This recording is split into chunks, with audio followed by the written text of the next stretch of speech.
بسم اللہ والحمدللہ والصلاۃ والسلام علی رسول اللہ وعلی آلہ وصحبہ ومن تبعہ ومن والا۔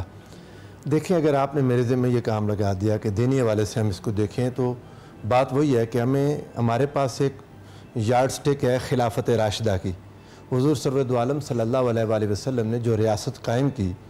جس ریاست کا تصور حضور سرور دو عالم صلی اللہ علیہ وآلہ وسلم نے دیا، وہ اس زمانے میں بھی مسلمان 30 ایئرز سے آگے نہیں لے جا سکے۔ وہ تصور تھا جس پر آج ممکنہ طور پر شاید ویسٹ کافی حد تک اس کے قریب چلا گیا ہے،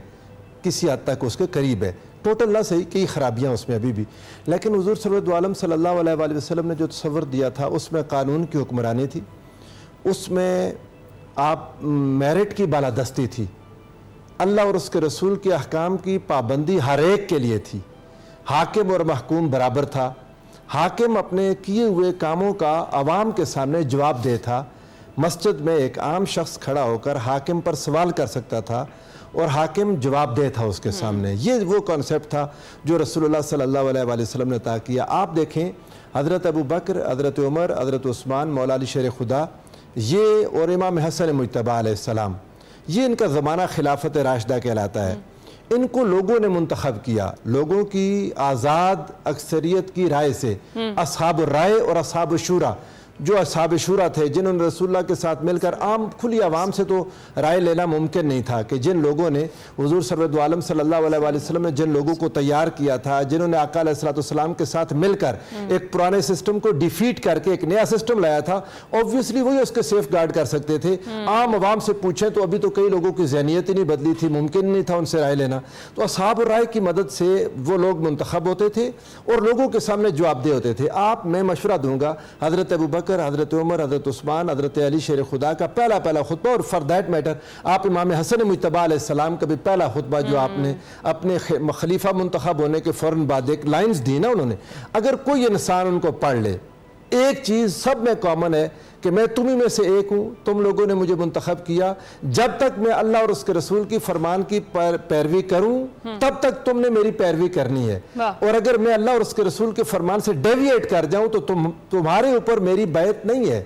پھر تمہارے اوپر میری پابندی کرنا بھی لازم نہیں ہے۔ یہی وہ بات ہے جو قرآن مجید نے کہی تھی، یا ایھا الذین آمنوا اطیعوا اللہ واطیعوا الرسول واولی الامر منکم، اللہ کی اطاعت کرو، اس کے رسول کی اطاعت کرو، اطیعوا ریپیٹڈلی آیا، لیکن جب اولی الامر کی باری آئی تو اطیعوا کو پھر ریپیٹ نہیں کیا تھرڈ ٹائم۔ وجہ کیا تھی؟ اولی الامر کی پیروی تب تک ہے جب تک وہ اللہ اور اس کے رسول کے فرمان کی پیروی کرتے ہیں، ادروائز ہم ان کو فالو نہیں کریں گے۔ یہ ایک سسٹم تھا جو حضور علیہ السلام نے عطا کیا تھا۔ اگر ہم اپنے ملک میں دیکھیں تو یہاں بدقسمتی سے قانون پر عمل نہیں ہوا، قانون بنے بہت، قوانین بنائے، دھڑا دھڑ بنائے، بنا دیے، وہ ایک آئین بنا، اس میں بے شمار ترامیم ہو گئیں، لیکن قانون پر طاقتور عمل کرنے کو تیار نہیں ہے۔ صحیح، بالکل ایسا ہی ہے۔ اور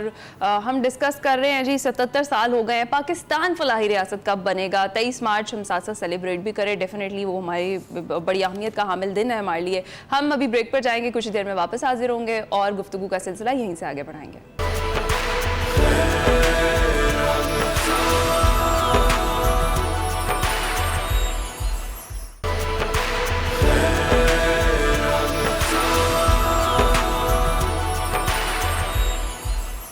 خیر رمضان میں ایک بار پھر سے خوش آمدید جناب۔ آج 23 مارچ اور ہم یاد کریں 23 مارچ 1940 کو، اور ہم بات کر رہے ہیں کہ 77 سال گزر گئے ہیں لیکن پاکستان فلاحی ریاست نہیں بن سکا ہے۔ تو وقار صاحب، پاکستان نے جہاں پہنچنا تھا وہاں نہیں پہنچ سکا، آپ کو کیا لگتا ہے کہاں کوتاہیاں ہوئی ہیں اور بیسک مسئلہ کیا ہے؟ ہمیں یہ دیکھنا پڑے گا کہ جو ترقی یافتہ یا فلاحی ریاستیں جن کو کہا جا سکتا ہے یا فلاحی، ان میں اور ہم میں کوئی ایسی چیز ہے، کچھ کو ریلیشننگ ہمیں دیکھنی پڑے گی نا، کہ وہاں پہ کوئی ایسی چیز ہے جو یہاں پہ نہیں ہے۔ اچھا، ایک چیز جو ہے وہ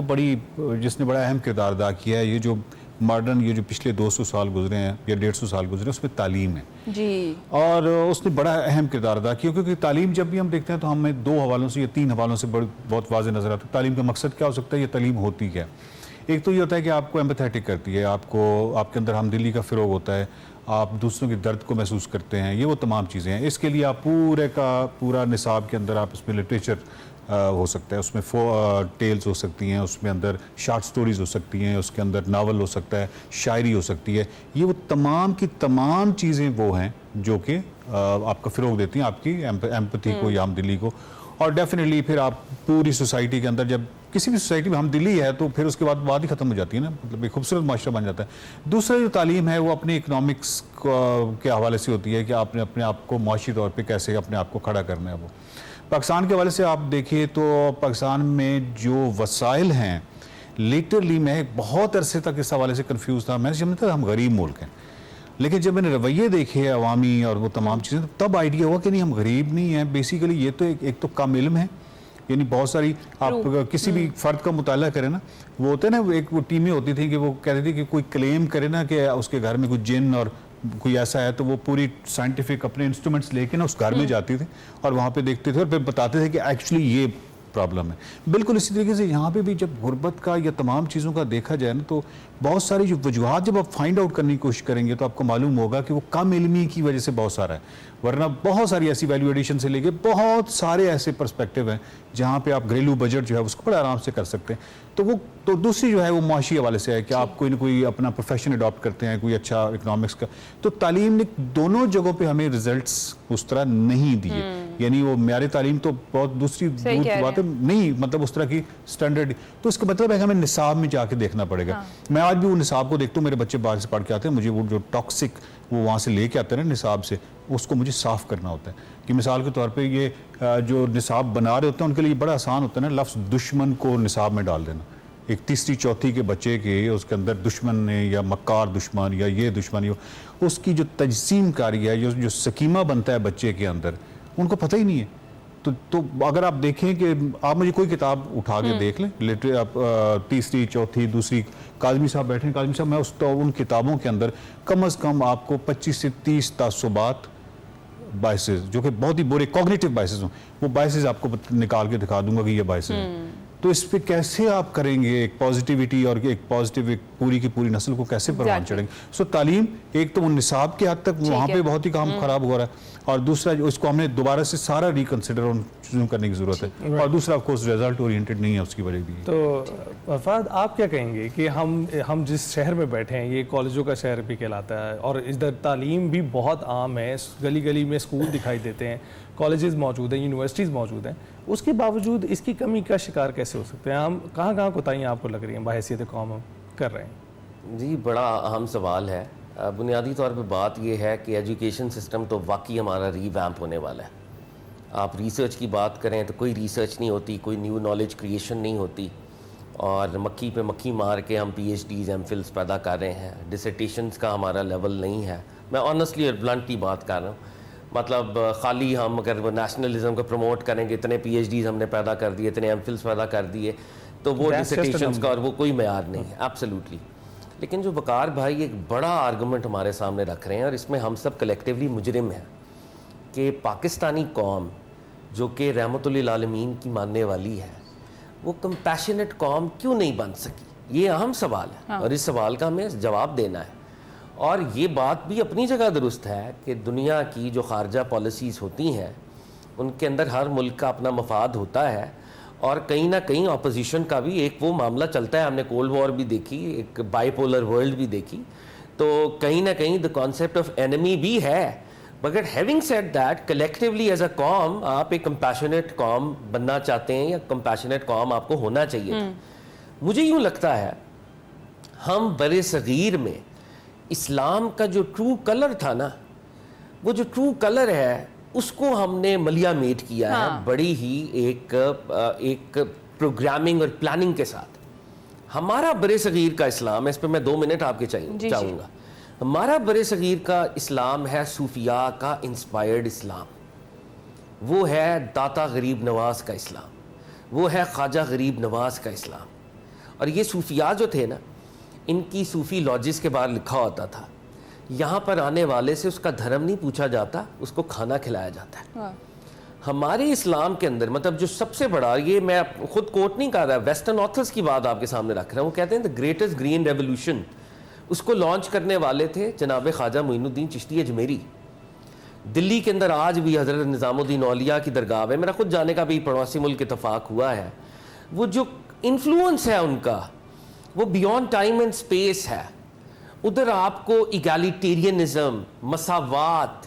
تفریق انسان کی ختم ہوتی ہوئی نظر آتی ہے. آج تک ان کی خانقاہوں پہ somehow, اور یہ بھی کلونیلزم کے تناظر میں اس بات کو سمجھنے کی بہت ضرورت ہے. لارنس آف اریبیا جب آٹومن امپائر کی پیٹھ میں چرا گھونپ رہے تھے اور ایک طرف آٹومنز کو اور عرب نیشنلزم کو بھار رہے تھے, عرب نیشنلزم کو بھارا گیا نا, مذہب کی اسپرٹ کو کل کیا گیا اور ہم نے نیشنلسٹک قوتوں کو ہم سامنے لے کے آئے, اور اس سے پیدا ہونے والا بین الاقوامی انفلوئنس کہ خاص قسم کی ریلیجس آئیڈیالوجی جو کہ فورن آئیڈیالوجی تھی وہ ہم نے امپورٹ کرنا شروع کر دی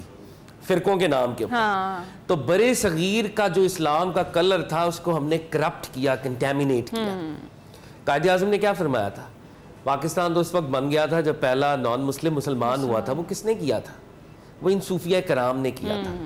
آج صوفیہ کرام کے خلاف اتنی بڑی ہیٹ کیمپین ہے ہمارے بر صغیر کے اندر. ہم ایسے